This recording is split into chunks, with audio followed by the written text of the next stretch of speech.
Jean-Michel Vernochet, écrivain et journaliste français. Je rappelle également que vous êtes auteur du livre Europe, chronique d'une mort annoncée. Il paraît que vos prévisions, justement, se réalisent en ce début de l'an 2011, Monsieur Vernochet.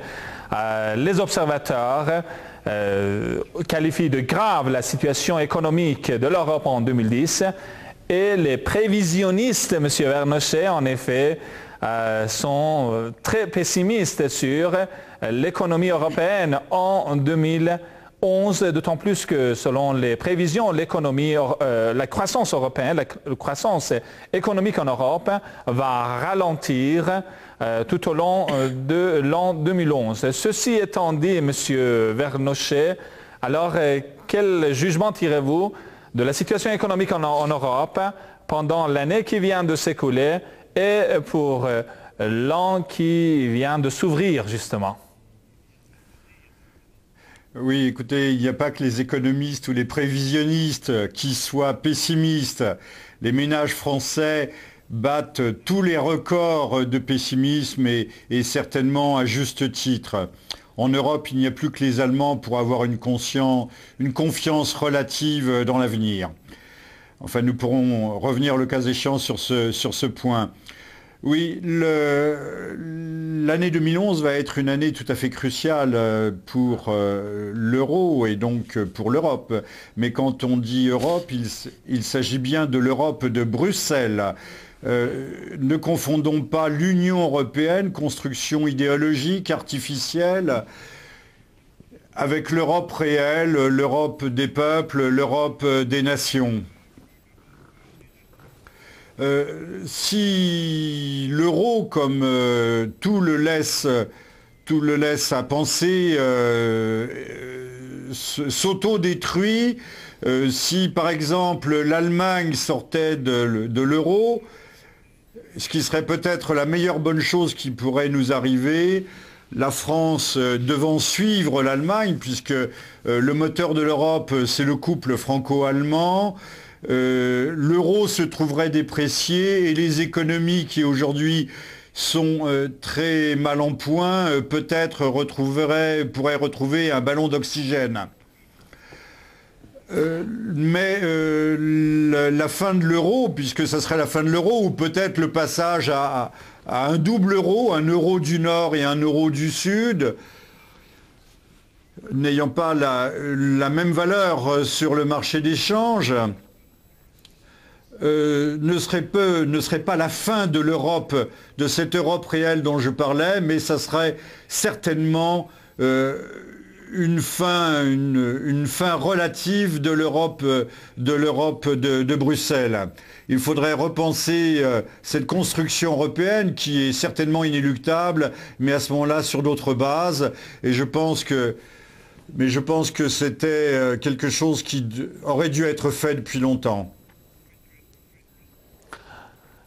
Monsieur Vernochet, selon un récent sondage, le chômage reste la principale préoccupation des Français. Cela montre que les mesures, contrairement à ce que prétend notamment le président français Nicolas Sarkozy, les mesures entreprises par le gouvernement français n'ont pas réussi. À titre de rappel, dans ses vœux présidentiels, M. Sarkozy, justement, a déclaré qu'il voulait avoir l'intention de faire de l'an 2011 une année utile. Alors, sur le plan économique, et d'après les résultats de ce récent sondage, ce pessimisme réel, ou bien cette réalité pessimiste, M. Vernochet, comment justement, dans quel cadre replacer les récentes déclarations du président français en fonction, bien sûr, de ce qui se passe réellement en France? Oui, c'est ce qu'on appelait autrefois la méthode Coué, c'est-à-dire l'autosuggestion, l'autoconviction. Monsieur Sarkozy nous a déclaré ubi et orbi que nous ne sortirions pas de la zone euro, qu'il se battrait pour le maintien de l'euro. Mais enfin, soyons réalistes, c'est l'euro qui a plombé nos économies, c'est l'euro qui a poussé ou incité les États, notamment les États du Sud, à l'endettement et au surendettement. L'euro n'a pas tenu ses promesses et a été une catastrophe pour les pays d'Europe. Donc ne pas sortir de l'euro. Alors le grand chantier de M. Sarkozy, c'est de s'occuper du troisième âge. C'est un chantier effectivement important. Vu le vieillissement de nos populations, il n'en demeure que pas moins que vous parliez à l'instant, vous évoquiez la question lancinante, voire cruciale du chômage, mais s'ajoute à cela la précarisation du travail chez les jeunes générations, dans les générations montantes, qui entrent de plus en plus tard sur le marché du travail et qui en sortent de plus en plus tôt, à partir de 45 ans, 50 ans. La valeur du travailleur est rapidement décroissante. Je ne crois pas que M. Sarkozy, dans le contexte de stagnation, voire de récession qui est le nôtre, avec des perspectives qui sont extrêmement médiocres, pas de perspective réelle de redécollage, avec cette crise de l'euro, avec un endettement qui atteint des niveaux faramineux, des déficits budgétaires qui sont inqualifiables. Je ne crois pas qu'on puisse relancer quoi que ce soit. La seule relance à laquelle nous allions assister, c'est celle des ponctionnements, des taxations, des impositions, tous azimuts. La France se réveille de la nuit de Saint-Sylvestre avec une augmentation de 3% de sa facture d'électricité, les abonnements téléphone, téléphonie, combinés aujourd'hui tels que nous avons augmente aussi tout à fait substantiellement ou significativement. Tout va augmenter, alors que nous assistons par ailleurs à des formes de plus en plus brutales de démantèlement du service public. Ce n'est peut-être pas par hasard si le pays au monde le plus optimiste en ce qui concerne l'année 2011 est le Vietnam, non pas parce que c'est un pays communiste, non pas parce que le communisme est une idéologie qui ferait le bonheur des peuples, mais tout simplement parce que le communisme est soutenu par un État qui reste un État fort, qui est une colonne vertébrale au pays. Or, nous assistons dans les pays occidentaux au dépérissement de l'État, au démantèlement de l'État. Je parlais des services publics et c'en est un exemple. C'est une manifestation de ce dépérissement, de ce démantèlement de l'État.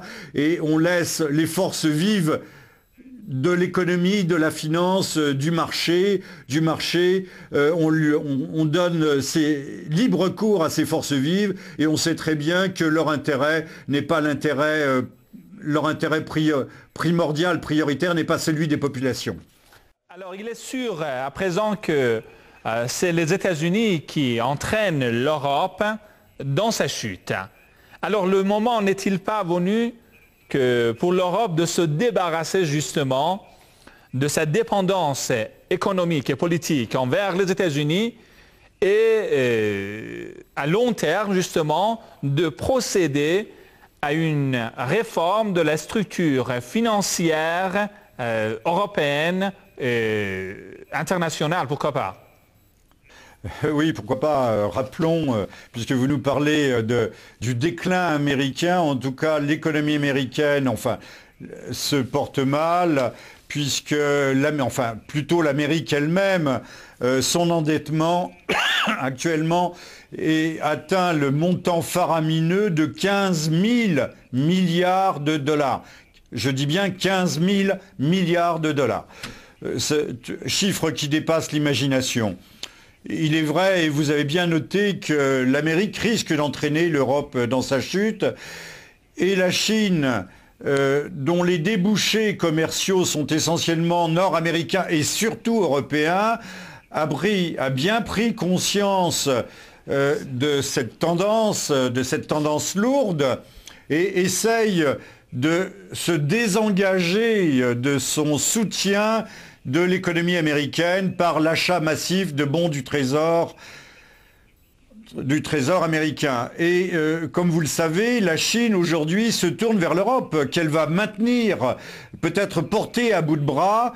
Déjà, une partie de la dette souveraine grecque a été soutenue par la Chine populaire, qui a acheté en fait le port du Pirée, fondement même de la civilisation européenne. Tout est parti d'Athènes et du port du Pirée. Donc la moitié du port du Pirée appartient aujourd'hui à la Chine. Même chose pour le Portugal, même chose pour l'Irlande. Et aujourd'hui, le vice-premier ministre, je crois que M. Lee, se trouve en Espagne pour négocier une partie du rachat de la dette souveraine espagnole. Est-ce à dire qu'aujourd'hui, la Chine va acheter l'Europe, en tout cas l'Europe du Sud? Peut-être pas, mais on voit bien qu'il y a un rééquilibrage des relations, des rapports, et que peut-être le grand espoir des européistes, ceux qui sont à l'origine de cette construction artificielle qu'est l'Union européenne, qui était à l'horizon 2018 de créer un grand marché totalement unifié nord-américain et européen, ce projet n'aboutira peut-être pas et nous allons au contraire voir ou assister au renforcement de liens forts avec l'Asie, pas seulement la Chine, mais également peut-être avec l'Inde. Merci, monsieur Ernest. Donc dans une perspective eurasiatique. En tout cas, les prémices d'un tel dispositif aujourd'hui commencent déjà à se faire sentir.